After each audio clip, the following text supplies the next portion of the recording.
bareng Wakil Rakyat.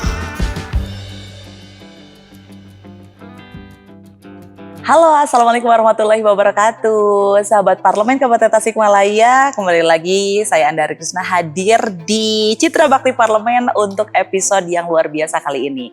Tentunya banyak sekali informasi-informasi terkait Parlemen yang memang sudah saya informasikan bersama dengan narasumber-narasumber yang begitu luar biasa. Dan kali ini kita ketemu dengan Ketua Bapemperda, ada Bapak Jejeng Jenal Mutakin. Selamat pagi Pak. Pagi. Sehat Pak? Alhamdulillah. Ini cuaca lagi agak-agak galau nih. Wah harus stamina nih harus dijaga banget. Sibuk banget kayaknya akhir-akhir ini. Apa lagi pertengahan udah masuk semester 2025 berarti ya? Biasanya kadang di tengah-tengah ini udah mulai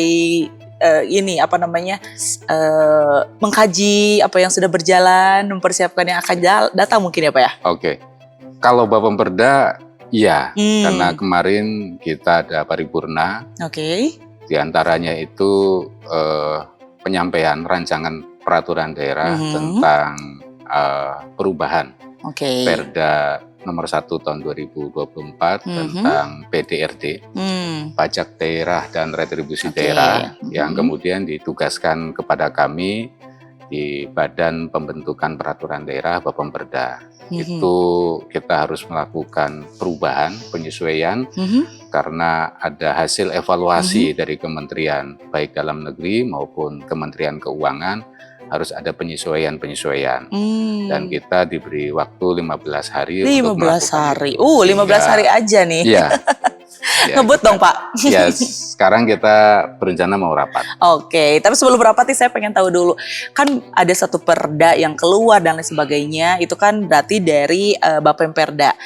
Tapi masyarakat tuh agak-agak belum begitu banyak yang paham Pak, Bapemperda tuh apa? Siap. Terus di dalamnya ada apa saja? Tugasnya gimana aja? Nah, coba kita ada istilah tak lama kata sayang kan Pak? Gimana tuh? Ya baik, terima kasih. Saya diamanati sebagai Ketua Bapemperda untuk periode ini. Bapemperda sendiri adalah Badan Pembentukan Peraturan Daerah. Badan Pembentukan Peraturan Daerah. Kalau dulu sebelum undang-undang yang terbaru itu disebut sebagai Banleg atau Badan Legislasi. Oh iya. Jadi kalau sekarang istilahnya untuk kabupaten, kota, dan provinsi adalah Badan Pembentukan Peraturan Daerah. Bapemperda di DPRD Kabupaten Tasikmalaya ada 16.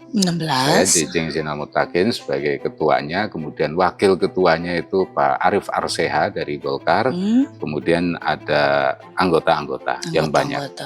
Kalau cukup waktu saya bisa sebutkan satu persatu. 16 ya? 16. Tugas pokok dari Bapemperda itu diantaranya adalah menyusun program pembentukan peraturan daerah bersama eksekutif tentu saja, menggunakan skala prioritas. Itu yang pertama. Yang kedua, kami juga menyusun peraturan daerah usul prakarsa DPRD yang berasal dari Bapemperda. Kemudian kita juga melakukan pengharmonisasian penyusunan ranperda usul prakarsa DPRD yang berasal dari anggota komisi atau gabungan komisi. Kita juga melakukan kajian perda, memberikan saran masukan kepada pimpinan terkait rancangan perda yang ada. Kira-kira itu tugas pokok dari Badan Pembentukan Peraturan Daerah. Iya, banyak masyarakat dan mungkin saya juga mewakili masyarakat dalam satu perda yang akhirnya ada itu bagaimana sih Pak perjalanannya, prosesnya sampai akhirnya keluarlah perda itu. Seperti apa itu Pak? Perda itu disusun, dibahas, kemudian ditetapkan bersama oleh DPRD dan pemerintah daerah. Dan usul perda itu bisa oleh DPRD, bisa oleh pemerintah daerah. Ya disusun bersama kayak begitu. Kalau kita masuk ya pada yang konkret saja, Di dalam Propemperda tahun 2025 ini kita ada 14 sebenarnya di dalam Propemperda itu. 6 dari eksekutif, 8 dari DPRD. 6 dari eksekutif itu 3 bersifat rutin karena tiap tahun itu ada, yaitu perubahan APBD tahun 2025, kemudian penyusunan APBD tahun 2026, kemudian LPP APBD, laporan pertanggungjawaban penggunaan anggaran. Yang 3 lagi kaitan dengan perubahan Perda PDRT yang tadi disampaikan, kemudian ada tentang RPJMD, kemudian ada dari tentang penataan pasar yang setelah kita kaji kemungkinan akan menjadi perubahan Propemperda. Pihak eksekutif akan menggantinya menjadi penyelenggaraan perdagangan. Ada bagian dari penataan pasar tapi cakupannya lebih luas. Itu yang berasal dari eksekutif.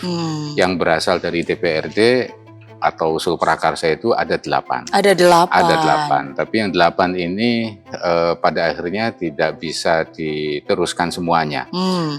Sebagai contoh untuk peta investasi itu setelah kita melakukan harmonisasi dengan kantor perwakilan Kementerian Hukum Provinsi Jawa Barat itu menjadi ranah dari eksekutif.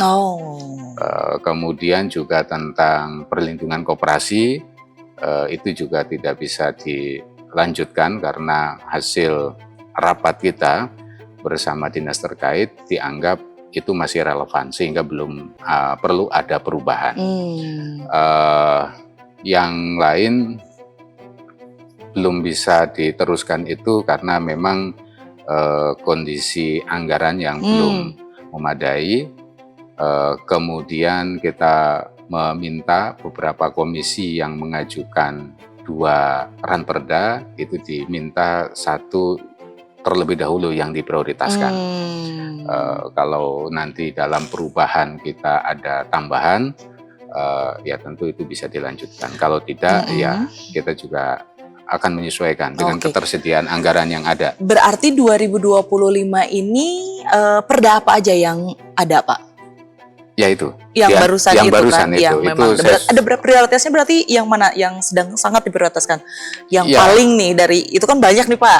Nah, yang palingnya berarti yang mana tuh, Pak? Ya, yang rutin itu tentu prioritas. Dari yang rutin yang tadi disampaikan itu ada LPP APBD, penyusunan APBD 2000 perubahan 2025 dan nanti penyusunan APBD tahun 2026. Yang kemudian RPJMD itu pasti juga prioritas. Kemudian ini rancangan Perda perubahan Perda nomor 1 tahun 2024 tentang PDRD itu, pajak daerah dan retribusi daerah itu juga mendesak. Iya, mendesak prioritas. Kemudian juga penyelenggaraan perdagangan dari yang awalnya disampaikan sebagai penataan pasar itu juga sudah ada rapat bersama mitra kerja, Dinas Koperasi, Industri dan Perdagangan. Hanya sampai saat ini kita belum mendapatkan dokumen tentang perubahan dari judul awalnya penataan pasar menjadi penyelenggaraan perdagangan. Mungkin masih dilengkapi, dikaji. Betul. Kemudian kalau yang dari usul prakarsa DPRD yang sekarang sedang dalam kajian dan berjalan, itu ada tentang perpustakaan, kemudian ada tentang lingkungan hidup, kemudian ada tentang kesehatan, dan kemudian ada pencabutan 11 perda yang itu memang perda-perda lama yang sudah dipandang tidak relevan karena bertentangan atau tidak lagi sesuai dengan ketentuan yang di atasnya. Berarti memang ada juga diantaranya. Rombaknya, misalnya perda yang sudah tidak relevan itu bisa dicabut, atau mungkin ada yang akan diperbaharui, berarti seperti itu. Dalam pembuatan perda biasanya itu Pak melibatkannya itu untuk pemangku kebijakan terkait, atau misalnya publik atau seperti apa, ada keterlibatan mereka nggak sih Pak dalam pembuatan perda? Tentu ada ya, tentu ada. Kayak sekarang kita mau membahas berkenaan dengan rancangan perda perubahan, perda nomor 1 tahun 2024 tentang PDRT itu. Karena hasil evaluasi dari Kementerian Dalam Negeri, kemudian Keuangan, ada beberapa item yang perlu ada penyesuaian.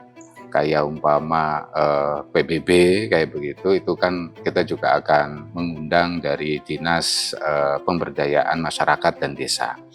Kemudian kalau yang berkaitan dengan persetujuan bangunan gedung, itu juga kita akan menghadirkan dari Dinas PU. Kemudian tentang retribusi kesehatan, ya kita juga minta dari Dinas Kesehatan untuk hadir mengikuti pembahasan, menyimak dan kemudian memberikan masukan dari apa yang menjadi hasil evaluasi kementerian itu.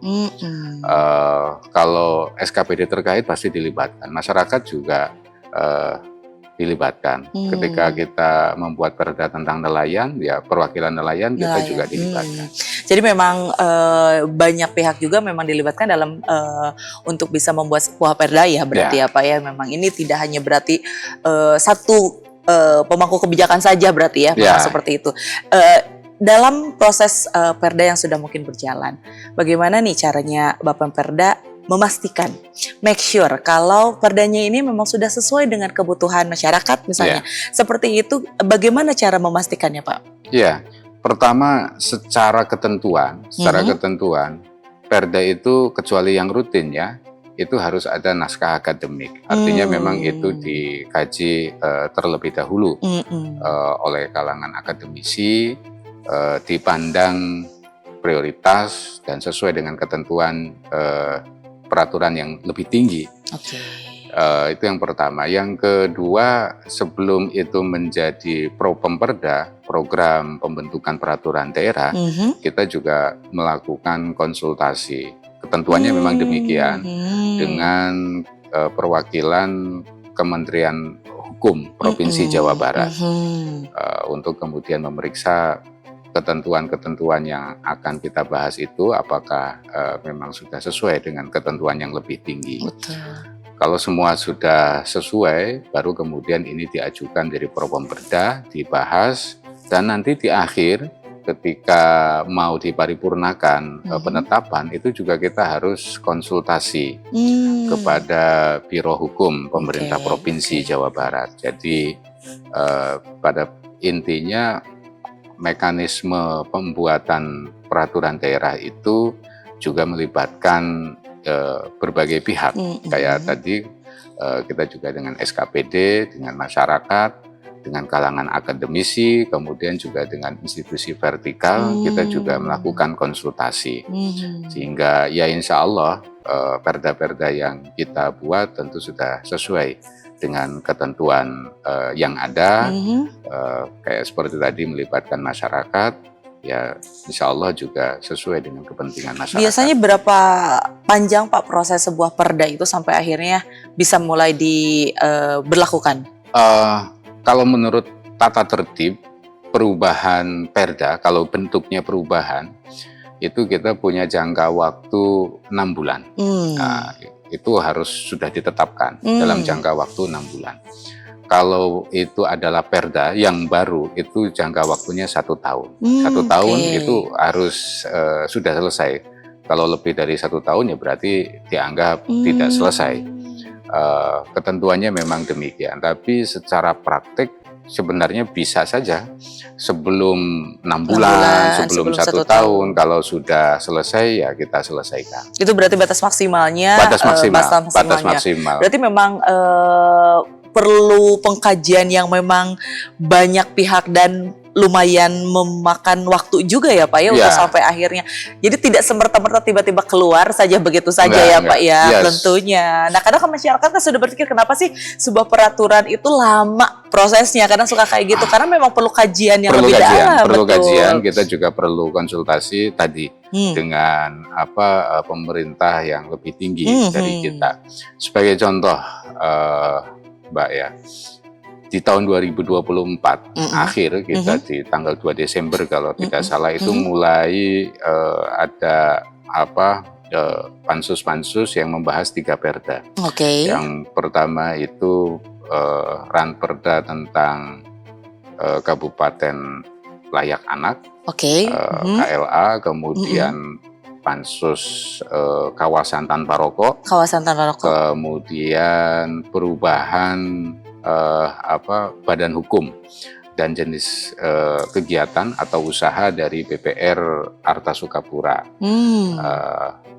Nah karena waktunya memang saat itu sangat terbatas kayak begitu Desember, sehingga ini tidak atau belum selesai di tahun 2024. Dan saat ini di tahun 2025 nanti akan kita masukkan di dalam perubahan Propemperda tahun 2025 dan 3 ranperda itu akan dibahas kembali dan ya kita targetkan itu sudah harus selesai dalam 1 tahun karena hitungannya 1 tahun itu ya kalau dulu dibentuk Desember ya sebelum Desember itu sudah harus ditetapkan.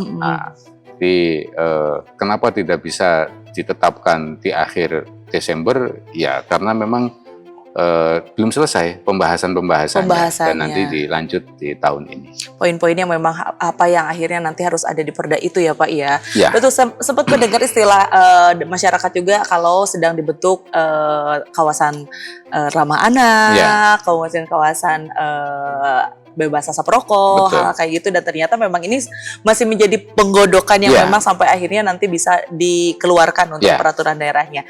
Insya Allah tahun ini semua ditetapkan lah tentang Kabupaten Layak Anak, kemudian kawasan tanpa rokok.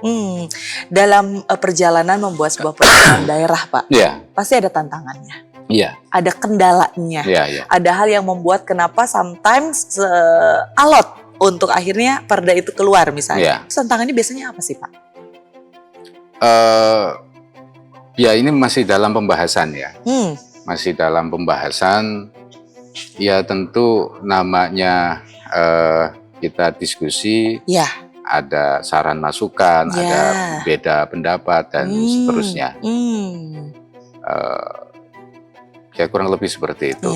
Jadi memang perlu sampai satu suara boleh dibilang seperti itu ya Pak ya. Itu membutuhkan pemikiran dan menimbang dari pihak-pihak lain yang memberikan masukan. Jadi memang itu kadang menjadikan sesuatu itu akhirnya agak membutuhkan proses dan apalagi ketika sebuah peraturan mau dikaji berarti kan memang itu harus melihat seperti yang tadi Bapak bilang dari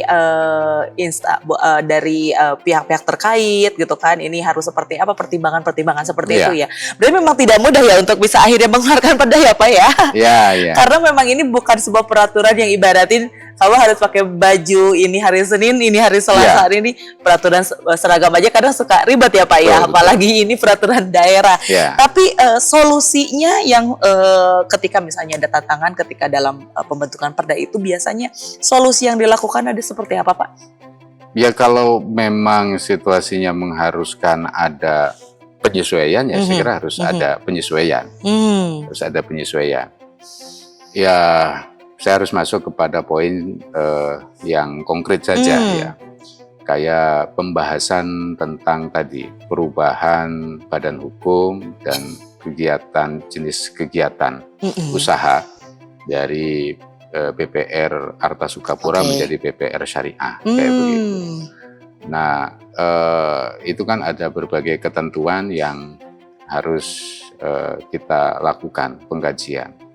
Ya diantaranya ketika kita melakukan konsultasi ke OJK, Otoritas Jasa Keuangan, itu diminta kita mengkonfirmasi kepada nasabah apakah ada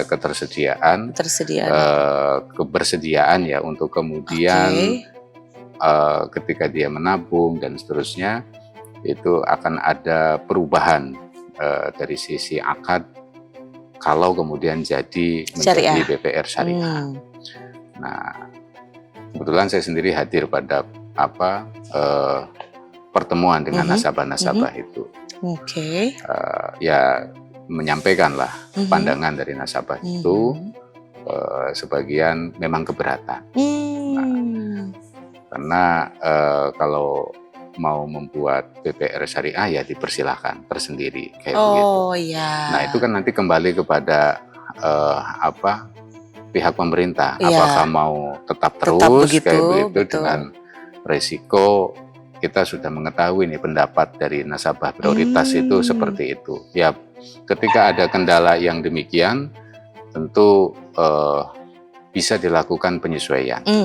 Ya, kira-kira seperti itu karena kan ini juga harus dihadapkan dengan realitas yang ada.